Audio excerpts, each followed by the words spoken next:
Allora, la prima domanda è per tutti e tre. Cosa avete pensato la prima volta che avete letto la sceneggiatura dei Migliori Giorni? Ho detto, chissà come mai mi fanno fare proprio San Valentino, ma non potevo fare un'altra festività, invece no, San Valentino, guarda caso. No, a parte trovarla tanto interessante e pensare da subito che i personaggi erano, cioè te ne innamoravi subito, anche se sono crudi, anche se no,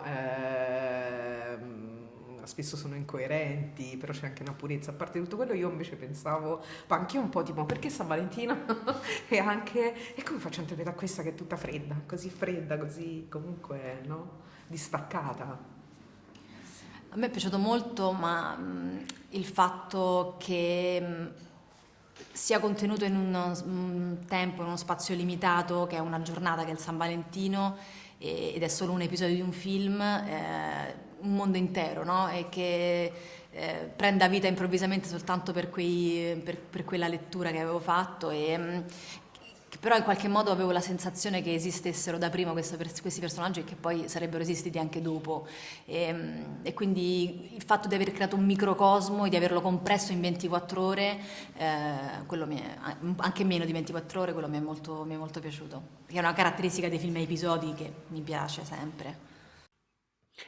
Ma voi che rapporto avete con San Valentino? È una festa che celebrate oppure la considerate una cosa solo commerciale? Io mi ricordo una cosa orrenda alla poesia, non so se la sapete pure voi, che forse la sapete, adesso dico questa cosa oscena, che San Valentino è la festa di ogni cretino che crede di essere amato e poi rimane fregato, che è proprio la cosa delle elementari, mi è rimasta tatuata nel cervello, che è proprio orrenda, cioè proprio una cosa così. No, io personalmente non ho... Però racconta bene. Esatto. Lui subito empatizza con chi rimane fregato. No, io non ho rapporto con questo, cioè per me non so neanche, è 14 febbraio, ma non esiste. No, prima ho detto che lo detesto, ma in realtà non è vero, cioè non lo considero semplicemente. Così, una risposta triste, ho detto, sì, lo ignoro.